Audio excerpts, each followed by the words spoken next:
नमस्कार दोस्तों, एवरीथिंग अभिषेक YouTube channel पे मैं अभिषेक आप सभी का स्वागत करता हूं। इस वीडियो में हम जानने वाले हैं विज्ञान के बारे में, जो कि क्लास 6 का होने वाला है और यह सारांश होगा, यानी कि केवल महत्वपूर्ण कंसेप्ट होगी इस वीडियो के माध्यम से। इसमें चैप्टर होगा आपका जो है कि 10वां और 12वां, 10 से लेकर के 12 तक का चैप्टर होगा, यानी 3 चैप्टर को हम देखने वाले हैं, 10, 11 और 12 चैप्टर को इसमें देखेंगे। यह बेहद ही महत्वपूर्ण होता है आप सभी के लिए, जो कि आप ऑल इंडिया कॉम्पिटिटिव एग्जामिनेशन की तैयारी कर रहे होंगे। तो आगे बढ़ेंगे इन्हीं सभी जानकारी के साथ। तो आगे बढ़ते हैं। सबसे पहले देखेंगे तो 10वां चैप्टर आपके स्क्रीन पे, इसका चैप्टर का नाम है, देखें तो गति एवं दूरियों का मापन। गति एवं दूरियों का मापन क्या कहलाता है, तो इसी के बारे में हम इस चैप्टर में समझने वाले हैं अच्छे से। तो यहाँ पर सबसे पहले प्रमुख शब्द के बारे में जाने तो प्रमुख शब्द आपका है वर्तुल गति, दूरी, मापन, गति, आवर्ती गति, सरल रेखीय गति, एसआई मात्रक क्या होता है, मापन के मात्रक के बारे में जानेंगे। बेसिकली इसमें हम दूरी को मापने की बात को समझेंगे अच्छे तरीके से। जैसे आप पुराने समय में देखेंगे तो पुराने समय में सेंटीमीटर, सबसे बहुत पुराने समय की बात कर रहा हूं मैं, सबसे पहले अगर देखें तो किस प्रकार से लोग नापते थे कोई भी चीज को। जैसे अभी हम लोग हैं सेंटीमीटर में नाप लेते हैं, लंबाई की बात कर रहे हैं सिर्फ हम, सेंटीमीटर में नाप लेते हैं, मीटर में नाप लेते हैं, किलोमीटर में नाप लेते हैं, माइल्स में नाप लेते हैं, प्रकाश वर्ष में नाप लेते हैं। सबसे बड़ी इकाई जो होती है दूरी की मापने की, वह प्रकाश वर्ष ही होता है। समझ रहे हैं इस बात को, यह एक फैक्ट है। आगे बढ़ेंगे। वीडियो कैसा लग रहा है निश्चित रूप से आप बताइएगा, कमेंट करके, शेयर करके दोस्तों के साथ बताइएगा और कमेंट करके भी बताइएगा। लाइक करिएगा हमारे इस वीडियो को। अभी तक हमारे इस चैनल पे आप नए हैं तो निश्चित रूप से सब्सक्राइब करिएगा इसी तरीके के वीडियोस देखने के लिए। बेल आइकन प्रेस कर लीजिएगा सबसे पहले नोटिफिकेशन पाने के लिए। देख सकते हैं जो सबसे पहला फैक्ट के रूप में देखें तो 19वीं शताब्दी के प्रारंभ तक भी लोग जो है कि एक स्थान से दूसरे स्थान तक परिवहन करने के लिए पशुओं तथा नाव का इस्तेमाल करते थे। यानी कुछ समय पहले आप देखेंगे तो आदमी किस तरीके से गति करता था, किस तरीके से एक दूसरे जगह जाता था, इसके बारे में जरा सोचिएगा तो आप देखेंगे, जानेंगे कि क्या जानेंगे। तो आप देखेंगे कि पहले के जो लोग होते थे बैलगाड़ी, घोड़े एवं जो है कि जल के माध्यम से, नाव के माध्यम से एक जगह से दूसरी जगह यात्रा करते थे। लेकिन अभी के जमाने में क्या हो गया, तो हवाई जहाज, मोटरसाइकिल, बस, कार, जीप, आप देख सकते हैं ट्रेन, ये सारी की सारी सुविधाएं अब हमारे लिए उपलब्ध हो गई हैं। तो पुराने वाले जो परिवहन का साधन था वह हमारे लिए जो है कि विलुप्त होता चला गया और खत्म हो गया लगभग, देख सकते हैं। उसी के संदर्भ में आगे बढ़ेंगे तो मापन के बारे में यहाँ पर समझेंगे कि मापन का अर्थ किसी अज्ञात राशि की उसी प्रकार के कुछ ज्ञात राशि की तुलना करना। इस ज्ञात राशि निश्चित राशि को मात्रक कहते हैं। यानी कि आप कह ले तो ये हमें लंबाई है, ठीक है, यह हमारा लंबाई है, ठीक है। इस लंबाई को हम कैसे नापेंगे, कैसे कहेंगे कि ये कितना लंबाई है, तो इसको हम इस तरीके से नाप सकते थे। पहले के जमाने में हम बात कर रहे हैं तो पहले जो होता था तो इसको, जैसे हाथ है हमारा, ठीक है, ये अंगूठा है, ठीक है, और ये 3, 4, 5 ये उंगली है, तो ये लास्ट वाला जो उंगली था और यहाँ से यहाँ तक की दूरी, ये जो नापा जाता था इसको बित्ता भी बोलते थे, ठीक है। हाथ के द्वारा भी नापा जाता था, तो इस प्रकार से हम नापते थे इसको। तो यही चीज जो हो जाता था मात्रक कहलाता था। मतलब जिस भी उपकरण से, जिस भी ज्ञात राशि से किसी भी निश्चित दूरी को या किसी भी निश्चित लंबाई को हम नापेंगे तो वह उस चीज के लिए मात्रक हो जाएगा, ठीक है। इसी बात को यहाँ पर कहा गया है कि किसी भी माप के परिमाण 2 भाग होते हैं। यानी माप, किसी भी चीज को नापते हैं तो इसमें दो भाग होते हैं माप के। एक होता है संख्यात्मक भाग और दूसरा होता है उसके माप में ली गई मात्रक। जैसे कि हम इसको नापे तो ये कितना है, 1 मान के चलिए, एक क्या, तो जैसे हम हाथ से नापे तो हाथ लिखेंगे, है ना, हाथ लिखेंगे। 1 नापे सेंटीमीटर में तो सेंटीमीटर लिखेंगे, 1 मीटर में नापे तो मीटर लिखेंगे। तो ये चीज हो जाता है, यानी कि ये संख्यात्मक हो गया और ये मात्रात्मक हो गया। यानी कि यह जो है कि लंबाई की मापने की इकाई हो गई और यह जो संख्यात्मक हो गया कि कितने मीटर, कितने सेंटीमीटर, कितने हाथ, कितने बित्ते, तो ये चीज हो जाते हैं। समझ रहे होंगे इस बात को आप। आगे बढ़ेंगे तो देख सकते हैं आपके स्क्रीन पे वर्ष देख सकते हैं 1790 इसमें फ्रांसीसियों ने मापन की एक मानक प्रणाली की रचना की थी, जिसका नाम था मीटरी पद्धति। जिसका नाम था क्या, तो मीटरी पद्धति। यह क्वेश्चन बन सकता है कि 1790 ईस्वी में फ्रांसीसियों द्वारा कौन सी मापन प्रणाली को विकसित किया गया था? तो यह मीटरी पद्धति था। या फिर इस प्रकार से भी पूछ सकते हैं कि मीटरी पद्धति किसके द्वारा मतलब जो है कि प्रचलित किया गया था, किसके द्वारा विकसित किया गया था? तो यह फ्रांसीसियों के द्वारा विकसित किया गया था। आगे देखेंगे तो एसआई यूनिट के बारे में बताया गया है। एसआई यूनिट जो है कि इंग्लिश में अगर आप जाने तो इंटरनेशनल स्टैंडर्ड बोलते हैं, इंटरनेशनल स्टैंडर्ड यूनिट बोलते हैं, और हिंदी में जाने तो अंतरराष्ट्रीय मात्रक प्रणाली बोला जाता है। लंबाई का जो एसआई मात्रक होता है वह मीटर होता है। समझ रहे बात को? इसी प्रकार से यहाँ पर 1 मीटर बराबर 100 सेंटीमीटर होता है और 1 सेंटीमीटर बराबर 10 मिलीमीटर होता है। तो इसी चीज को यहाँ पर बताया गया है। आगे बढ़ेंगे तो यह पीडीएफ प्राप्त करने की जानकारी आपको दिखेगा। इस नंबर पे आप व्हाट्सएप कर सकते हैं इस पेमेंट को, कोई भी पेमेंट आप करेंगे जिस सब्जेक्ट का, जिस क्लास का चाहिए आपको, उस क्लास के पेमेंट करेंगे आप, और इस क्यूआर कोड के माध्यम से पेमेंट करेंगे और इस नंबर पे व्हाट्सएप करेंगे पेमेंट स्लिप। निश्चित रूप से इसका आपको पीडीएफ मिल जाएगा जिसका आप पेमेंट करेंगे उसका। ठीक है, आगे बढ़ेंगे इसी सभी जानकारी के साथ। तो देख सकते हैं कुछ यहाँ पर गति के बारे में बताया गया है। गति भी कई प्रकार के होते हैं, इसमें कुछ महत्वपूर्ण जो कुछ मेन गति है उसके बारे में समझ लेते हैं। जैसे कि यह सीधा सीधा चल रहा है तो यह एक रेखीय गति का उदाहरण आप कह सकते हैं। रेखीय गति का उदाहरण पुलिस का जो होता है, पुलिस द्वारा किया गया मार्च जो होता है वह एक प्रकार का रेखीय गति में होता है, सीधी रेखा में होता है। जो भी गति सीधी रेखा में करता है तो वह रेखीय गति के अंतर्गत कहा जाता है, माना जाता है। देख सकते हैं आपके स्क्रीन पे कि झूला एक प्रकार का किस तरीके का गति है? तो यह एक आवर्ती गति है, यानी कि कोई भी समान समय अंतराल में एक जगह से दूसरे जगह गति करता है तो वह निश्चित रूप से आवर्ती गति कहलाता है। मतलब एक ही जगह गति कर रहा है। जैसे घड़ी का पेंडुलम, गिटार का जो तार होता है वो एक ही जगह गति करते रहता है, ऐसे कंपन करते रहता है। उसके बाद घंटी का जो ये बेल होता है उसको देख सकते हैं आप, एक ही जगह रहता है और इधर से इधर टन टन बोलते रहता है। तबला में जो तबला बजाने की जो गति है वो भी एक प्रकार का आवर्त गति का उदाहरण है। आप जान सकते हैं वर्तुल गति को वृत्तीय गति भी कह सकते हैं आप।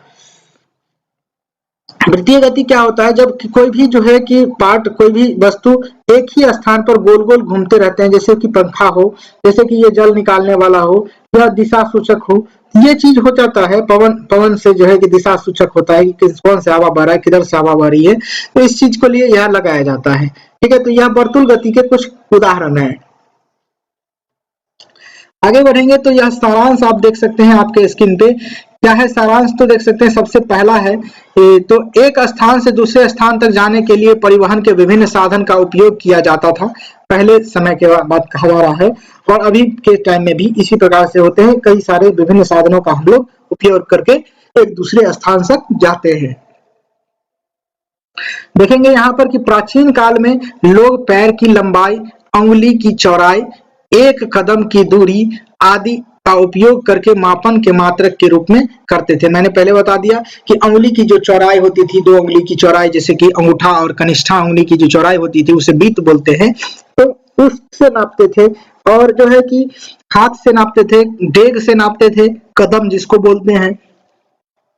इससे जो है कि उलझने होती थी, इससे क्या होती थी? उलझने होती थी तथा इसीलिए किसी एक समान मापन प्रणाली को विकसित किया गया जो कि एसआई यूनिट के रूप में आगे आया। ठीक है, ऑल ओवर वर्ल्ड में चले जाइएगा तो सभी जगह आपको एसआई यूनिट के थ्रू आप किसी भी चीज को खरीद सकते हैं, कोई भी चीज को जान सकते हैं। ठीक है, आगे बढ़ेंगे तो अब हम मात्रकों के अंतरराष्ट्रीय प्रणाली, अब हम जो है कि मात्रकों के अंतरराष्ट्रीय प्रणाली एसआई मात्रक का उपयोग करते हैं और इसके समस्त संसार में मानता है।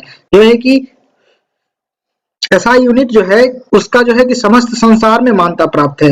आगे बढ़ेंगे तो एसआई मात्रक में लंबाई का मात्रक जो होता है, लंबाई का जो मानक मात्रक होता है वह मीटर होता है। क्या होता है? तो मीटर होता है। आगे बढ़ेंगे इसी संदर्भ में तो देख सकते हैं सरल रेखा के अनुदिश गति, सरल रेखा के अनुदिश गति को सरल रेखीय गति कहते हैं। वर्तुल गति जिसमें कोई वस्तु इस प्रकार से गति करती है कि उस वस्तु की किसी नियत बिंदु से समान दूरी होती है या फिर रहती है, तो यह एक क्या कहलाता है? वर्तुल गति कहलाता है। उसके बाद देखें तो जैसी गति ऐसी गति जो एक निश्चित समय अंतराल के पश्चात दोहराती है वह आवर्ती गति के रूप में जानी जाती है। यानी कि झूला का गति जो है आवर्ती गति है, घड़ी का पेंडुलम आवर्ती गति है। तो आप समझ रहे होंगे इस बात को। आगे बढ़ेंगे तो आपका नेक्स्ट चैप्टर आएगा जो कि 11वां चैप्टर के रूप में आपके स्क्रीन पे दिखेगा, और इसमें कहता है कि प्रकाश, छायाएं एवं जो है कि परिवर्तन। अब इसमें प्रकाश के बारे में जानेंगे, और प्रकाश के बारे में जानेंगे तो हमें छाया के बारे में भी जानने की जरूरत होगी। इसके बारे में यहाँ पर अच्छे तरीके से समझने की कोशिश करेंगे। यहाँ पर कुछ प्रमुख शब्द है, इसको जान लेते हैं। जो है कि पहला प्रमुख शब्द है, देख सकते हैं, दीप्त। दूसरा है दर्पण। उसके बाद देख सकते हैं अपारदर्शी। सूची छिद्र कैमरा। सूची छिद्र कैमरा इंपोर्टेंट है, यह क्या होता है इसके बारे में अच्छे तरीके से हम आपको समझाने की कोशिश करेंगे। परावर्तन, छाया और पारभासी और पारदर्शी, ये सारे के सारे इंपोर्टेंट फैक्ट हैं जो कि इस चैप्टर के अंतर्गत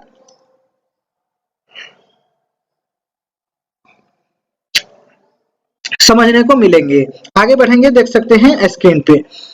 तो फैक्ट के रूप में सबसे पहले आपको दिखेगा कि प्रकाश के वस्तुओं मतलब जो है कि प्रकाश के बारे में कि जो वस्तुएं सूर्य की तरह स्वयं प्रकाश का उत्सर्जन करती है उन्हें क्या कहलाता है, उन्हें दीप्त कहा जाता है। यानी कि ऐसा पिंड जो स्वयं प्रकाश को उत्सर्जित करे, स्वयं प्रकाश को मतलब उत्पन्न करे, तो वह एक प्रकार का दीप्त जो है पिंड कहलाएगा। क्या कहलाएगा? दीप्त पिंड कहलाएगा। आगे देख सकते हैं, यदि हम किसी वस्तु के आर पार नहीं देख सकते हैं तो क्यों नहीं देख सकते हैं? क्योंकि उसमें जो है कि वस्तु जो है, कोई भी वस्तु का आर पार नहीं देख सकते हैं, वह क्या हो जाता है? अपारदर्शी कहलाता है। लेकिन वो क्यों नहीं देख सकते हैं?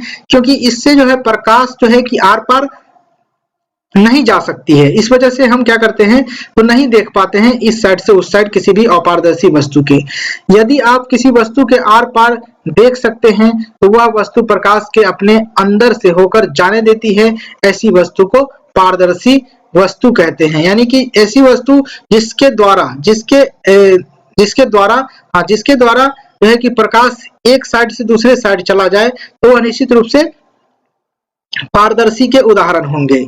कुछ वस्तुओं के आर पार देख तो सकते हैं परंतु स्पष्ट नहीं देख सकते हैं। ऐसी वस्तुएं को क्या कहते हैं? पारभासी कहते हैं। आप कई बार देखे होंगे स्नान घर के कांच को, यह अपारदर्शी नहीं होता है लेकिन यह पारभासी जरूर होता है। यानी कि धुंधला धुंधला दिखाई देगा कि कोई है। ठीक है, तो इस प्रकार से आप देख सकते हैं वॉशरूम में देख सकते हैं तो इस तरीके से रहता है पारभासी कांच को। या फिर तेल लगे कागज को देखें तो वह कागज जो है कि पारभासी के रूप में काम करेगा।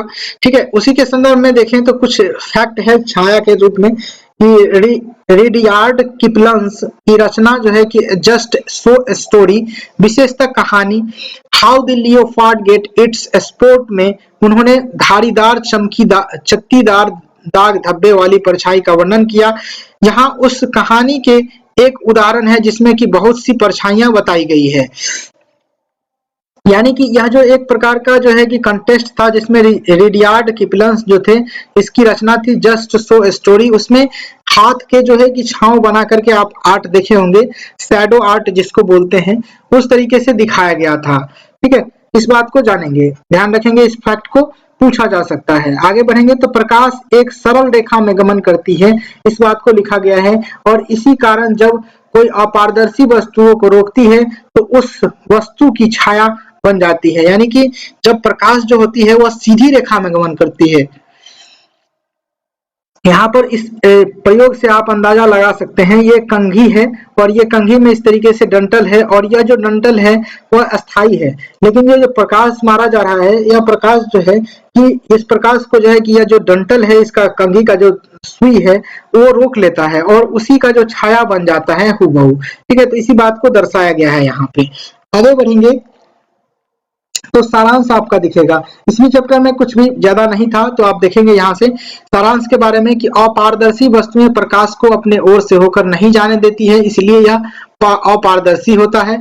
और पारदर्शी वस्तुएं जो होते हैं अपने से होकर प्रकाश को जाने देती है, इसलिए यह पारदर्शी होते हैं तथा हम इनके दूसरी ओर रखी वस्तुओं को स्पष्ट रूप से देख पाते हैं। ठीक है, पारभासी वस्तुएं प्रकाश के कुछ भाग को अपने ओर अपने से देख सकते हैं भाग को अपने अपने में से होकर जाने देती है, यानी कि प्रभासी जो वस्तुएं होती है वह कुछ भाग को जो है प्रकाश के कुछ भाग को एक साइड से दूसरे भाग आने देती है, इसलिए यह प्रभासी होती है।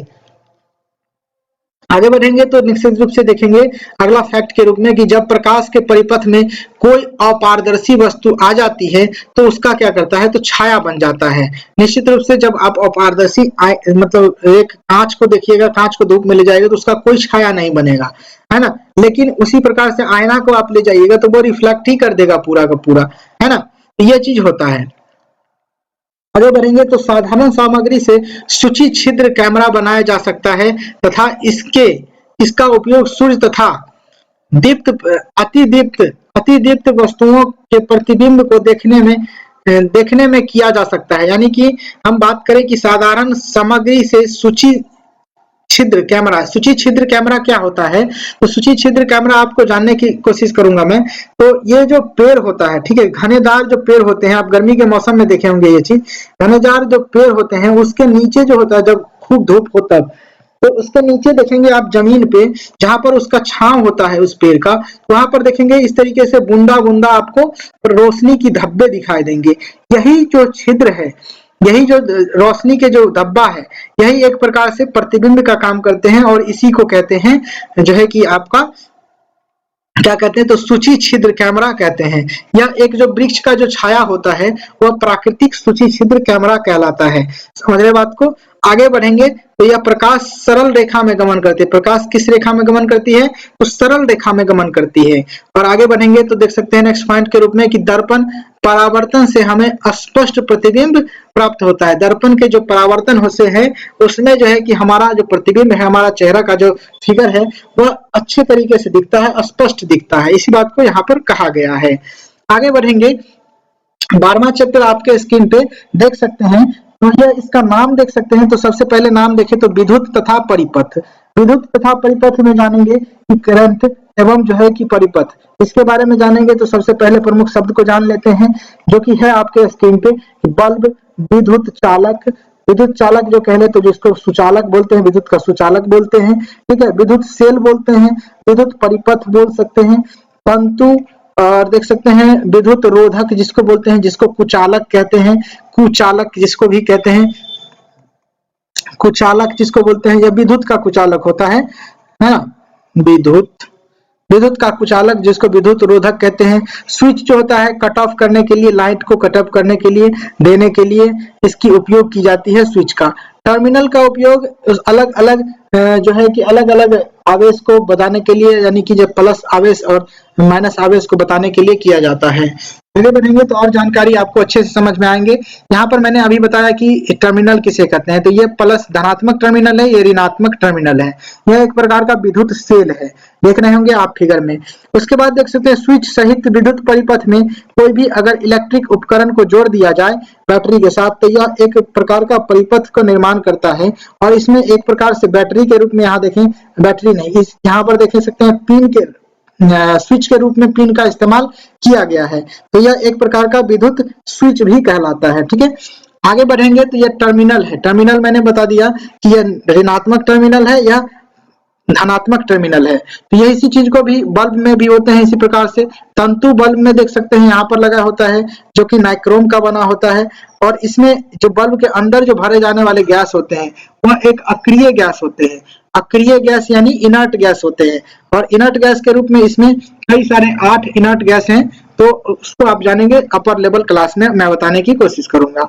इसी बात को यहाँ पर भी लिखा भी गया है ना। जो पदार्थ विद्युत धारा का प्रवाह होने देते हैं विद्युत चालक कहलाते हैं। यानी विद्युत धारा का जो जिससे प्रभाव चल आगे बढ़ता है जिस धातु में, वह विद्युत धारा का चालक होता है। और जो नहीं बहने देता है विद्युत धारा को तो वह विद्युत का रोधक कहलाता है। इसी बात को लिखा गया है।